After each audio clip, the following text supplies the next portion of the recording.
रात बहुत गहरी थी। जैन अपने बिस्तर पर लेटा आसमान के तारे गिन रहा था। अचानक उसकी खिड़की के पास एक हल्की नीली रोशनी चमकी। वह उठकर गया तो देखा वही क्रिस्टल जो उसे जंगल से मिला था धीरे धीरे चमक रहा था। क्रिस्टल से एक आवाज आई, समय की नदी जाग उठी है जैन। अगर रोशनी को बचाना है तो बहते लम्हों को काबू में लाना होगा। जैन चौंक गया। समय की नदी? ये कैसी नदी है? उसी पल क्रिस्टल ने आसमान की ओर एक किरण फेंकी और एक नया नक्शा दिखाई दिया। सुबह हुई तो जैन ने सारा किस्सा अपने दादा को सुनाया। दादा ने गहरी सांस ली। समय की नदी हर 100 साल में एक बार जागती है बेटा। ये वो नदी है जो अतीत, वर्तमान और भविष्य को जोड़ती है, लेकिन इसमें जाना आसान नहीं। जो अपने दिल के सच्चे रास्ते से भटक जाता है वह इसमें हमेशा के लिए खो जाता है। जैन ने कहा, मैं डरने वाला नहीं दादा, मैं रोशनी के रक्षक हूँ। दादा मुस्कुराए।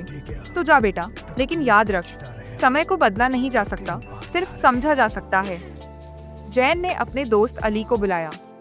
अली बोला, फिर से एक नया रोमांच। पिछली बार तो सांपों ने ही जान निकाल दी थी। जैन हंस पड़ा।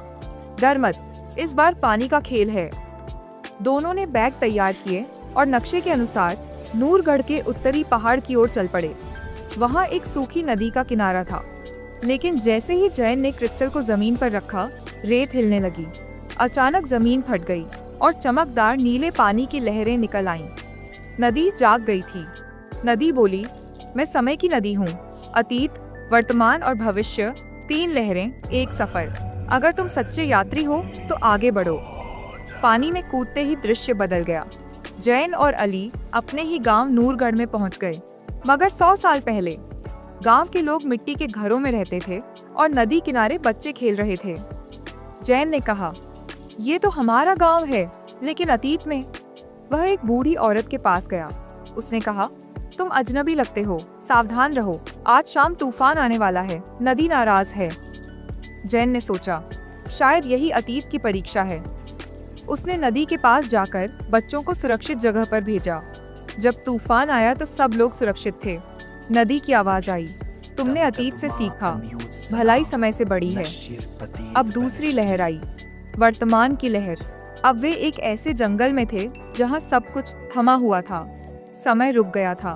पेड़ों के पत्ते हवा में जमे हुए थे, पक्षी आधी उड़ान में ठहरे हुए।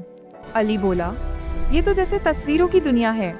एक सुनहरा हिरण आया और बोला, ये तुम्हारा वर्तमान है जैन। अगर तुम डर में जियोगे तो समय रुक जाएगा। आगे बढ़ने के लिए विश्वास चाहिए। जैन ने क्रिस्टल उठाया और बोला, मैं समय से नहीं डरता, मैं रोशनी पर विश्वास रखता हूँ। अचानक पेड़ हिलने लगे, हवा चली और समय फिर से बहने लगा। नदी की आवाजें आई, वर्तमान चलने का नाम है, सच्चाई बहाव है, रुकावट नहीं। अब तीसरी लहर आई, भविष्य की लहर।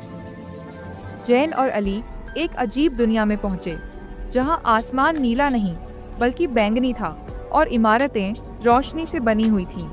मनुष्यों के बजाय वहां क्रिस्टल के लोग चल रहे थे। एक क्रिस्टल मनुष्य ने कहा, हम तुम्हारे कर्मों के प्रतिबिंब हैं। तुम्हारा भविष्य तुम्हारे फैसलों से बनता है, उपहारों से नहीं। जैन ने पूछा, तो खजाना कहाँ है? आवाज आई, खजाना समय नहीं, तुम्हारा चेतन है। जो पल तुम सच्चाई में जीते हो वही सदा रहता है। जैन मुस्कुराया और क्रिस्टल को उठाया। इस बार वह रोशनी के साथ धीरे धीरे आसमान में उड़ने लगा। जैन और अली फिर से नदी किनारे जागे।